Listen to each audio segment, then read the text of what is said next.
자카르타 연합의 아름다운 아침입니다. 다 함께 사도신경으로 신앙 고백하겠습니다.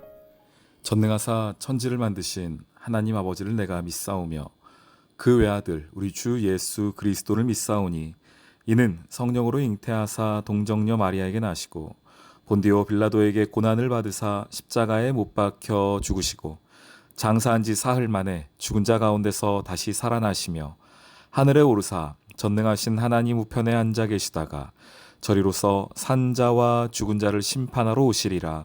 성령을 믿사오며 거룩한 공회와 성도가 서로 교통하는 것과 죄를 사하여 주시는 것과 몸이 다시 사는 것과 영원히 사는 것을 믿사옵나이다. 아멘. 사도행전 제1장. 데오빌로여, 내가 먼저 쓴 글에는 무릇 예수께서 행하시며 가르치시기를 시작하신부터 그가 택하신 사도들에게 성령으로 명하시고 승천하신 날까지의 일을 기록하였노라. 그가 고난받으신 후에 또한 그들에게 확실한 많은 증거로 친히 살아계심을 나타내사 40일 동안 그들에게 보이시며 하나님 나라의 일을 말씀하시니라. 사도와 함께 모이사 그들에게 분부하여 이르시되, 예루살렘을 떠나지 말고 내게서 들은 바 아버지께서 약속하신 것을 기다리라. 요한은 물로 세례를 베풀었으나 너희는 몇 날이 못 되어 성령으로 세례를 받으리라. 그들이 모였을 때 예수께 여쭈어 이르되, 주께서 이스라엘 나라를 회복하심이 이때니이까? 때와 시기는 아버지께서 자기의 권한에 두셨으니 너희가 알 바 아니요 오직 성령이 너희에게 임하시면 너희가 권능을 받고 예루살렘과 온 유대와 사마리아와 땅끝까지 이르러 내 증인이 되리라. 이 말씀을 마치시고 그들이 보는 데 올려져 가시니 구름이 그를 가리어 보이지 않게 하더라. 올라가실 때 제자들이 자세히 하늘을 쳐다보고 있는데 흰옷 입은 두 사람이 그들 곁에 서서, 갈릴리 사람들아, 어찌하여 서서 하늘을 쳐다보느냐? 너희 가운데서 하늘로 올려지시니 예수는 하늘로 가심을 본 그대로 오시리라. 샬롬, 자카르타 연합의 아름다운 아침입니다. 오늘부터 저희는 사도행전 말씀을 함께 보게 됩니다. 앞으로도 기대가 됩니다. 하나님께서 사도행전 말씀을 통하여 어떤 은혜를 또 우리에게 주실지를 기대하게 되는데요. 그래서 오늘은 첫 시간 시작하면서 우리가 사도행전을 어떻게 보아야 할 것인지 우리가 함께 말씀을 보는 어떤 렌즈, 우리의 시각을 함께 좀 통일하는 시간을 갖기 원하고, 그러면서도 동시에 오늘 하나님이 우리에게 주시는 오늘 하루를 살아갈 또 양식을 또 함께 나누는 시간 되기를 소망합니다. 우리 마태복음은 누가 썼죠? 마태. 마가복음은요? 마가. 누가복음은 누가. 요한복음은 요한. 사도행전은 사도. 네. 사도가 아니죠. 누가 썼습니까? 네. 누가가 썼습니다. 누구에게 썼습니까? 데오빌로라고 하는 사람에게 썼습니다. 이 데오빌로는 실명은 아닌 것으로 보여집니다. 이 이름의 뜻이 하나님의 친구, 하나님을 사랑하는 자, 이런 뜻입니다. 누가복음도 데오빌로에게 썼거든요. 누가복음 1장 3절에 보면 데오빌로 각하에게 차례대로 써보냅니다 라는 이야기가 나와요. 그래서 누가복음과 사도행전은 연결되어 있고, 그리고 동시에 그 누가복음과 사도행전 사이에 책이 하나 더 편지가 하나 더 있었을 것으로 우리 만학자들이 추측하고 있습니다. 그 편지가 어떤 편지인지는 알 수 없어요. 사도행전 1장 1절에 보시면 데오빌로여, 내가 먼저 쓴 글이라고 나오지요. 이게 누가복음을 가리키는 것은 아니고 아마 누가복음과 사도행전 사이에 있었던 다른 편지를 이야기하는 것으로 보여집니다. 그래서 누가가 데오빌로에게 쓴 편지입니다. 이 정확한 수신자가 있습니다. 우리가 편지는 어떨 때 주고받죠? 정확히 할 이야기가 있을 때, 아니면은 두 사람만이 공유한 어떤 상황이 있을 때에 편지를 주고받는 겁니다. 데오빌로는 각하라는 명칭을 들은 것을 보아서 아마 로마의 꽤 높은 관리였을 것으로 추측이 되어집니다. 그렇지만 그렇기 때문에 더더욱 자기를 드러낼 수 없어서 실명은 쓰지 못하고 데오빌로라는 이름으로 이 누가의 편지를 받아보고 있는 것으로 보여집니다.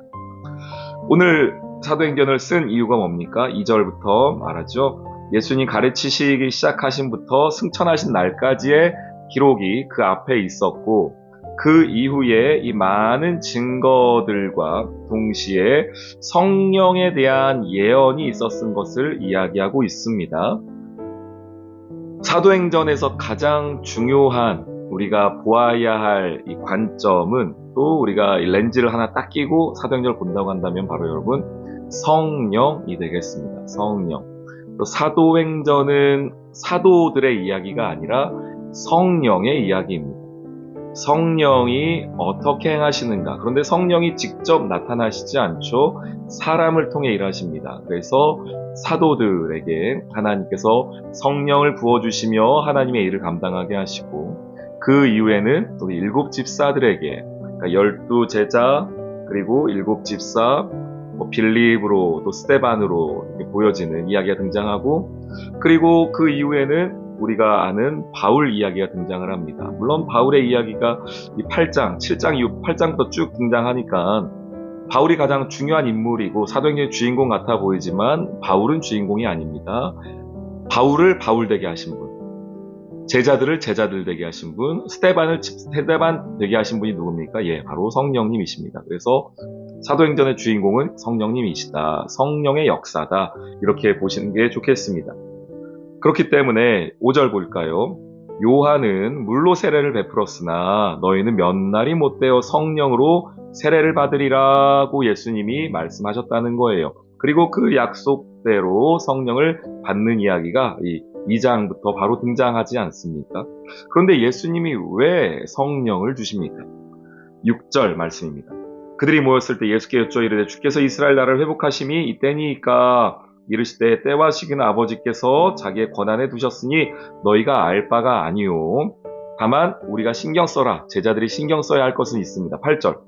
오직 성령이 너희에게 임하시면 너희가 권능을 받고 예루살렘과 온 유대와 사마리아와 땅끝까지 이르러 내 증인이 되리라고 하신 이 이유 때문입니다.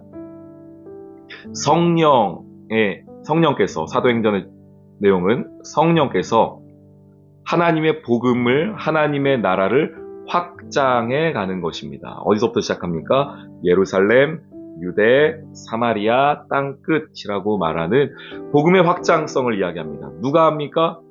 성령이 하십니다. 그런데 성령이 하나님의 사람들, 특별히 성령께서 택하시고 성령에 충만한 사람들을 통하여 하나님의 복음을 확장해 가는 것이 이 사도행전의 이야기가 되겠습니다. 그리고 그것을 증인이라고 하시지요. 우리가 지금 이 때를 살아가면서 이 시대가 어떤 시대일까? 주님 언제 오실까? 우리가 이런 거 신경 쓰는 것도 뭐 나쁜 것은 아니라고 생각합니다. 말세를 우리가 준비하면서 언제쯤 주님이 오실까? 이런 징조가 나타나는데 주님이 가까이 오셨을까? 뭐 이런 고민들과 이런 세대를 읽고 시대를 읽는 눈도 중요하지만 그것보다 더 중요한 것이 있습니다. 주님 말씀하시지 않습니까? 때와 시기는 너희의 알 바가 아니다. 다만 우리가 신경 써야 될 건 뭡니까? 이 복음이 확장되는 일에 증인으로 살아가는 것이 우리가 해야 할 일이며 우리가 신경 써야 될 일입니다. 왜 그렇습니까? 11절.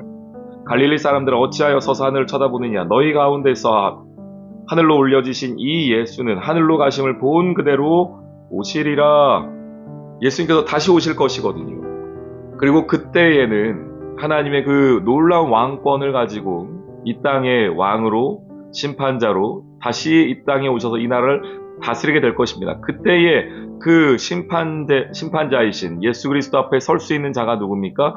복음에 서 있는 자들, 예수 그리스도의 복음 가운데 있는 자들인데, 주님 오실 그날까지 그래서 우리가 해야 될 일이 이 복음의 확장의 일입니다.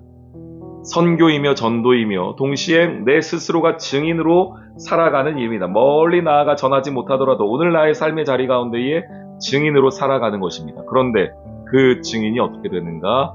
성령으로 되는 겁니다. 내가 잘 살아야지, 내가 복음으로 잘 살아봐야지 결단하고 결심하여서 증인되는 게 아니고요.